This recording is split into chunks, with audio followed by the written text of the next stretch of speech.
సుమన్ టీవీలో మీ business promotions కోసం ఈ కింది నెంబర్ను సంప్రదించగలరు.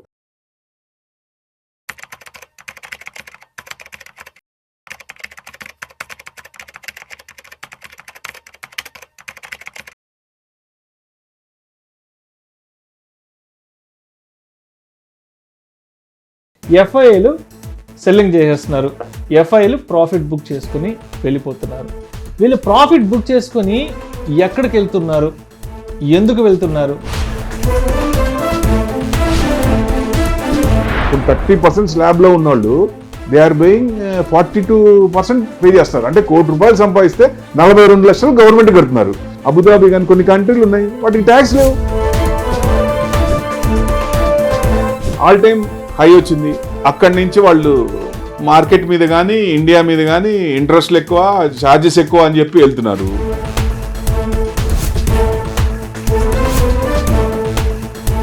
అంటే ఎందుకు మార్కెట్కి ఇన్ని రకాల పాజిటివ్ న్యూస్లు వస్తున్నా కూడా మార్కెట్ ఎందుకు దేన్ని స్వీకరించట్లేదు? అసలు అంటే ఎక్స్పెక్ట్ చేసేది ఎక్కువ ఉంది.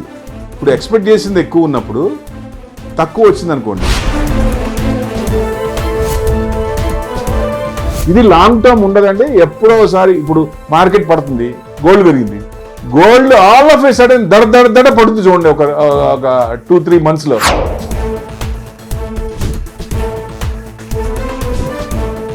ఏంటి అసలు ఎప్పుడు ఇంకా బ్రేక్ పడే అవకాశం ఉందంటారు, మళ్ళీ ఎప్పటి నుంచి రికవర్ అయ్యి మళ్ళీ బౌన్స్ బ్యాక్ అయ్యి మళ్ళీ ముందుకు పరిగెత్తే అవకాశం ఉందంటారు ఇండియన్ స్టాక్ మార్కెట్స్? ఈ డిప్ని ఎవరైనా ఉపయోగించుకుంటే ఈ డిస్కౌంట్ ఏదైతే ఉందో మామూలుగా వచ్చే రిటర్న్స్ ఈ డిస్కౌంట్ యాడ్ చేసుకుంటే మనకు డబుల్ అవుతుంది. నమస్తే, వెల్కమ్ టు విష్ణు టాక్స్. నేను మీ విష్ణు. ప్రస్తుతం నాతో పాటు senior stock market analyst Malempati Prabhu గారు ఉన్నారు, వారితో మాట్లాడదాం. సార్ ప్రభు గారు నమస్తే. సార్ నమస్తే అండి విష్ణు గారు. Sir welcome to Vishnu talks. Thanks for calling sir. Thank you sir, it's my pleasure sir. Right, so ఒకసారి మార్కెట్ సినారియో గురించి డీటెయిల్గా మాట్లాడుకుందాం. లాస్ట్ 4-5 months నుంచి మార్కెట్స్ పడుతూనే ఉన్నాయి. సెప్టెంబర్ మంత్ ఎండింగ్ నుంచి అక్టోబర్ 1st నుంచి కంటిన్యూస్ గా కొడుతూనే ఉన్నారు. దీనికి అందరూ చెప్పే రీజన్ ఏంటంటే ఎఫ్ఐఏలు సెల్లింగ్ చేసేస్తున్నారు, ఎఫ్ఐఏలు ప్రాఫిట్ బుక్ చేసుకుని వెళ్ళిపోతున్నారు. ఈ సంగతి నాకు తెలుసు, మీకు తెలుసు, మార్కెట్లో ఉన్న ప్రతి ఒక్కరికి తెలుసు, మన వీడియో చూస్తున్న ఆడియన్స్ అందరికీ తెలుసు. ఏంటి, ఎఫ్ఐలు అనేవాళ్ళు సెల్లింగ్ చేసుకుని వెళ్ళిపోతున్నారు, ప్రాఫిట్ బుక్ చేసుకుని వెళ్ళిపోతున్నారు. ఇది అందరికీ కామన్గా తెలిసిందే కదా. సో నాకు ఇప్పుడు కావాల్సింది ఏంటంటే వీళ్ళు ప్రాఫిట్ బుక్ చేసుకొని ఎక్కడికి వెళ్తున్నారు, ఎందుకు వెళ్తున్నారు, ఈ డబ్బులు తీసుకెళ్ళి ఏ దేశాల్లో ఇన్వెస్ట్ చేస్తున్నారు, మరి ఆయా దేశాల గవర్నమెంట్లు ఈ ఎఫ్ఐఎల్కి ఇస్తున్న బెనిఫిట్ ఏంటి, వాళ్ళు ఇస్తున్న బెనిఫిట్ ఏంటి, ఏ ఆస్పెక్ట్స్లో వీళ్ళు ఆయా కంట్రీస్ గవర్నమెంట్తో వీళ్ళు అంటే వాళ్ళు ఇచ్చే బెనిఫిట్స్కి సాటిస్ఫై అవుతున్నారు, మరి వాళ్ళు ఇచ్చే బెనిఫిట్స్ మన ఇండియన్ గవర్నమెంట్ ఇవ్వట్లేదా, ఇవ్వలేకపోతుందా, ఏంటి అసలు కారణం? బయట దేశాలకు వెళ్ళి అక్కడ ఇన్వెస్ట్మెంట్స్ చేసుకోవడానికి ఎఫ్ఐల కారణం ఏంటి, అండ్ ఇక్కడ ఇన్వెస్ట్మెంట్స్ వదిలి వెళ్ళిపోవడానికి కారణం ఏంటి, ఆ దేశాల వాళ్ళు ఇస్తున్న బెనిఫిట్స్ ఏంటి, అండ్ మన దేశంలో మనం ఇవ్వలేని బెనిఫిట్స్ ఏంటి ఎఫ్ఐఎల్కి? జనరల్గా వాళ్ళు ఇన్వెస్ట్మెంట్ చేసేది ఎందుకు? ₹1 ఎక్కువ వస్తుందని. ఏ కంట్రీకి వెళ్ళినా ఎక్కడ ఇంట్రెస్ట్ ఎక్కువ ఉంది, ఎవరు ట్యాక్స్ బెనిఫిట్ ఇస్తున్నారు, కార్పొరేట్ రిబేట్ ట్యాక్స్ ఎవరు ఎక్కువ ఇస్తున్నారు, ఇదే మెయిన్. వాళ్ళు ఏంటంటే పెట్టడం కూడా crores of rupees పెడతారు. మళ్ళా హెచ్ఎన్ఐ లాగా ఒక ఆ అమౌంట్ కాకుండా మల్టిపుల్ ఫోల్డ్ పెడతారు. కాబట్టి వాళ్ళు ఎక్కువ జస్ట్ ఒక ₹1, ₹2 అయినా చాలు, అది విపరీతంగా ప్రాఫిట్లు వస్తాయి వాళ్ళకి.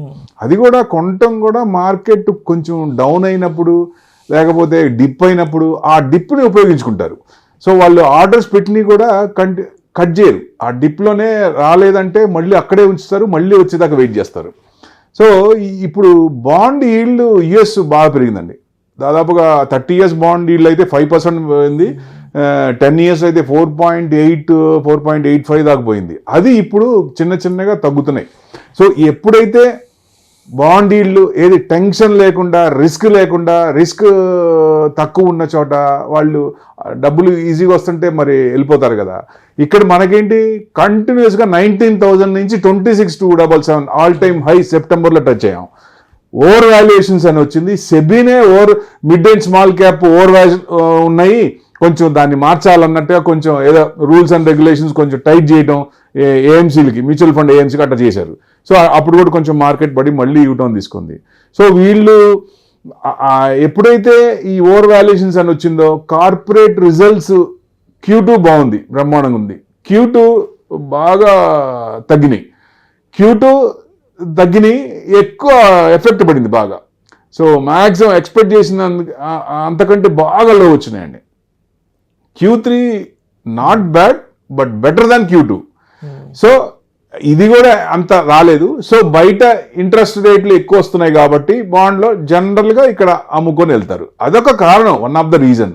అసలు మెయిన్ రీజన్ ఏంటి? కంటిన్యూస్గా ఎందుకు అమ్ముతున్నారు మార్కెట్లో అంటే something they want something from the government. Tax rebate అంటే కార్పొరేట్ ట్యాక్స్ రిబేట్ కానీ ఎల్టీసీజీ పెంచారు 10%, అసలు లేనిది 10% చేసి 10% నుంచి మళ్ళీ 12.5 చేశారు long term capital gain. Short టర్మ్కి 15% 20% చేశారు. మరి అది పెయినే కదా. ఇప్పుడు మనం ఓవరాల్గా వరల్డ్లో చూసుకుంటే ట్యాక్స్ ఎక్కువ ఇండియాలోనే ఒక భ్రమ కలిగింది వాళ్ళకి. ఇక్కడ మనం ఎక్కువ ట్యాక్స్ పే చేస్తున్నాం. ఇప్పుడు 30% స్లాబ్లో ఉన్నవాళ్ళు దే ఆర్ పేయింగ్ 42% పే చేస్తున్నారు. అంటే ₹1,00,00,000 సంపాదిస్తే 42 లక్షలు గవర్నమెంట్ కడుతున్నారు. కొన్ని కంట్రీలు యుఏఈ కానీ సింగపూర్ కానీ ఇట్లా అబుదాబి కానీ కొన్ని కంట్రీలు ఉన్నాయి, వాటికి ట్యాక్స్ లేవు, zero tax. So HNI clients మొత్తం అటు పోతున్నారు టోటల్ అన్ని. ఇప్పుడు వాళ్ళకి రిస్క్ ఫ్రీ ఉంది కాబట్టి కొంత పర్సంటేజ్ యూఎస్కి వెళ్తుంది. ఇప్పుడు చైనా కూడా 15 years zero returns, minus returns అనుకోవచ్చు కానీ జీరో రిటర్న్స్ తీసుకోవచ్చు. లాస్ట్ 15 years అసలు వాళ్ళు ఎక్కడ వేసిన గొంగలు అక్కడే ఉంది. ఎప్పుడైతే మనది ఓవర్ వాల్యుయేషన్ అనుకున్నామో వాళ్ళు ఏం చేశారు, కార్పొరేట్ రిబేట్ ట్యాక్స్ కొన్ని గవర్నమెంట్కి ఉన్న కంపెనీస్ బాగా ఫేవర్గా ఉంటే డెఫినెట్గా వాళ్ళకి తగ్గిస్తామని చెప్పి 30% ఉండేది 25% చేశారు. ఇంకా బాగా మీకు గవర్నమెంట్కి నచ్చితే వాళ్ళ పాలసీలు తెలిసినాయిగా భయంకరంగా ఉంటాయి. సో గవర్నమెంట్కి ఓకే అనుకుంటే వాళ్ళు 25 నుంచి 20%, 22% కూడా చేస్తాం అని భరోసా ఇచ్చారు. ఆ భరోసాతో కొంత పర్సెంటేజ్ చైనాకు పోతుంది. ఇక్కడ బాండ్ ఈల్డ్ ఎక్కువ ఉంది కాబట్టి డాలర్ ఇండెక్స్ పెరిగింది కాబట్టి ఎక్కువ పర్సెంటేజ్ అక్కడ పోతుంది. ఇప్పుడు లాంగ్ టర్మ్ ఉంటారు అక్కడ అంటే ఉండరు. కానీ మన గవర్నమెంట్ ఏం చేస్తుంది, ఎఫ్ఐఎస్ నెగ్లెక్ట్ చేస్తుంది. That's a main thing. ఇప్పుడు వాళ్ళకు కూడా అమౌంట్ పెడుతున్నారంటే ఈగో ఉంటుంది కదా, సాటిస్ఫాక్షన్ ఉంటుంది. గవర్నమెంట్ కూడా వాళ్ళని పిలిచి ఎందుకు ప్రాబ్లం అనేది పిలిచి మాట్లాడి చర్చలు జరగాలి. ఇంత మటుకు చర్చలు లేవు, వాళ్ళు పిలవలేదు. అసలు ఎందుకు అమ్ముతున్నారు కూడా అడగలేదు. మరి వాళ్ళు అమ్మకుండా ఎందుకుంటారు? పైగా బయట కంట్రీస్ బాగిస్తున్నాయి, అలాంటప్పుడు ఎందుకుంటారు? ఎప్పుడైనా సార్ మనం 2019లో ఏం చేసాం, మార్కెట్ లైవ్లో కార్పొరేట్ ట్యాక్స్ తగ్గించింది సీతారామన్ గారు. అప్పుడు మార్కెట్ ఎట్టపడింది 19లో, కార్పొరేట్ రిబేట్ ట్యాక్స్ వాళ్ళు ఇచ్చారు. సో వీళ్ళని పిలిచి మాట్లాడితే బ్రహ్మాండంగా ఉంటుంది. ఇప్పటికైనా లక్షల కోట్లు అమ్ముతున్నారు కంటిన్యూస్గా, ఎందుకంటే ఆల్ టైమ్ హై వచ్చింది. అక్కడి నుంచి వాళ్ళు మార్కెట్ మీద కానీ ఇండియా మీద కానీ ఇంట్రెస్ట్లు ఎక్కువ, ఛార్జెస్ ఎక్కువ అని చెప్పి వెళ్తున్నారు. గవర్నమెంట్ వాళ్ళని ఇది చేయట్లేదు. మేజర్ ఎందుకని, డిఎస్ రిటైల్ రివల్యూషన్ ఉంది, 26,000 ఎస్ఐపి ద్వారా మనీ వస్తుంది. సో మార్కెట్ ఎప్పుడు డిప్ అయినా వీళ్ళు ఎంటర్ అయిపోతున్నారు. ఇదివరకు ఏం చేసేది, మార్కెట్ ఎప్పుడైనా డిప్ అయినప్పుడు ఎల్ఐసిని కానీ ఇట్లా హెచ్ఎన్ఐ వాళ్ళు ఉంటారు కదా, వాళ్ళని గవర్నమెంట్ కొంచెం వాళ్ళ చేత ఇన్వెస్ట్మెంట్ చేయించేది.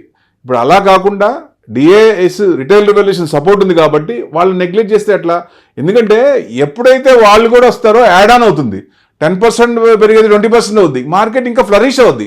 సో ఇట్లాంటివి ఉంటాయి కాబట్టి వాళ్ళని పిలిచి ఇప్పటికైనా దయచేసి ఫైనాన్స్ మినిస్టర్ గారు గవర్నమెంట్ వాళ్ళని నెగ్లెక్ట్ చేయకుండా పిలిచి వాళ్ళకి ఏం కావాలో అది ఇస్తే బెస్ట్. బడ్జెట్లో వాళ్ళు విపరీతంగా ఎక్స్పెక్ట్ చేశారు బడ్జెట్లో ఇస్తారనేది, ఇవ్వలేదు. అంటే ఇండివిజువల్ ట్యాక్స్ ఎంప్లాయీస్కి ఇచ్చారు కానీ వీళ్ళకేమి ఇవ్వలేదు, హెచ్ఎన్ఐకి కానీ మన ఎఫ్ఐఎస్ కానీ ఏమి ఇవ్వలేదు. దానివల్ల వాళ్ళు బాగా అలిగారు. అంటే చెయ్యాల్సింది చేయకుండా చిన్న చిన్న పోర్షన్లు చేస్తే నచ్చట్లేదు. ఇప్పుడు ఓఎంఏ ఆపరేషన్ ఆర్బీఐ ఉంది, 60,000 crores అన్నారు. ఫస్ట్ ఇన్స్టాల్మెంట్ 20,000 crores రిలీజ్ చేశారు మార్కెట్లోకి, అంటే రొటేషన్ అవుతుందని. నెక్స్ట్ 20లో 20ని 40 చేశారు. సో అయినా కానీ కొంచెం పెరుగుతున్నప్పుడు ఏం చేస్తున్నారు, ఆ పెరిగిన దాన్ని ఉపయోగించుకుంటున్నారు వాళ్ళు. పైన ఎలా కొంచెం పెరగగానే డిప్ప కొడుతున్నారు. జల్లకాయ కొట్టినట్టు మళ్ళీ కిందకి వస్తుంది. అంటే రేంజ్ బౌండ్లోనే ఉంటుంది. 23,000 నుంచి 24 రేంజ్ బౌండ్లోనే ఉంటుంది. ఎప్పుడైతే 23 కట్ అయిందో ఫోర్ టైమ్స్ కట్ అయ్యి 5th టైం కూడా వచ్చింది. ఇది బాటమ్ వచ్చింది, మళ్ళీ పైకి వస్తుంది. సో ఆ మార్కెట్కి మన దగ్గర ఏం నెగిటివ్ లేవు.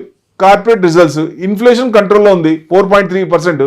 గవర్నమెంట్ ఎక్స్పెక్ట్ చేసినంతే ఉంది కదా, 4% ఎక్స్పెక్ట్ చేసి 4.31. వాళ్ళది ఇన్ఫ్లేషన్ 2% అన్నారు, ఇప్పుడు 2% కూడా లేదు కదా వాళ్ళు.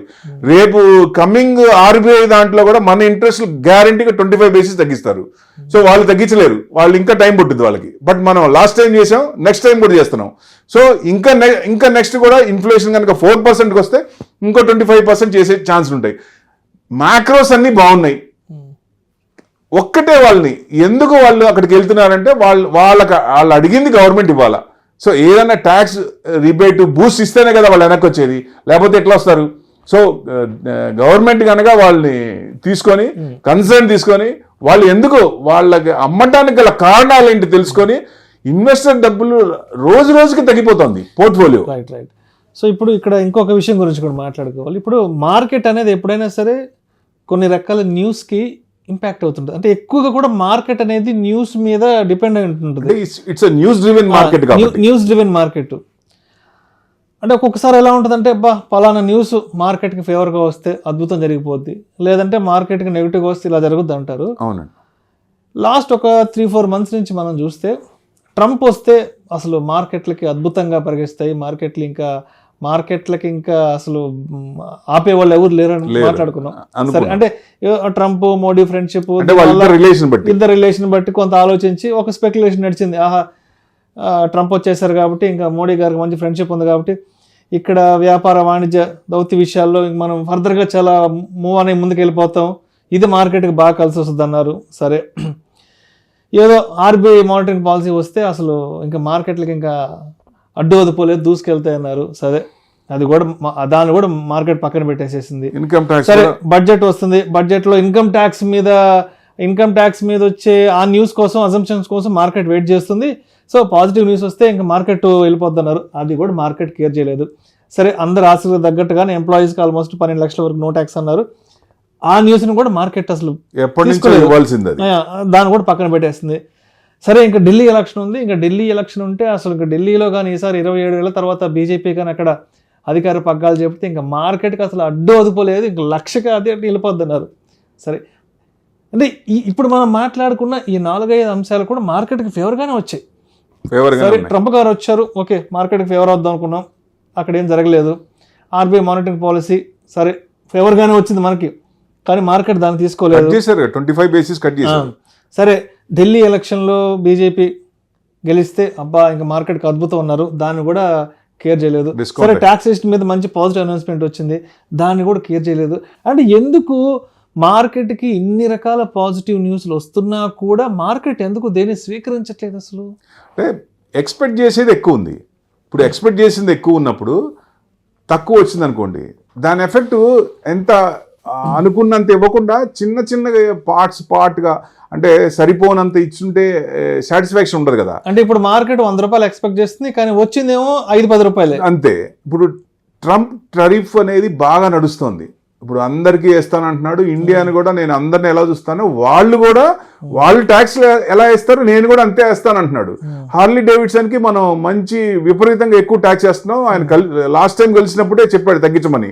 సో ట్యాక్స్లు మీరు ఎంత వేస్తే మేము కూడా అంతే వేస్తాం, రెసిప్రోకల్ ట్యాక్స్ కూడా ఉంటుంది అని చెప్పాడు. అవతల యాక్షన్ బట్టి మా యాక్షన్ ఉంటుంది అన్నాడు. కానీ మన మార్కెట్ ఎక్స్పెక్టేషన్ ఏంటి?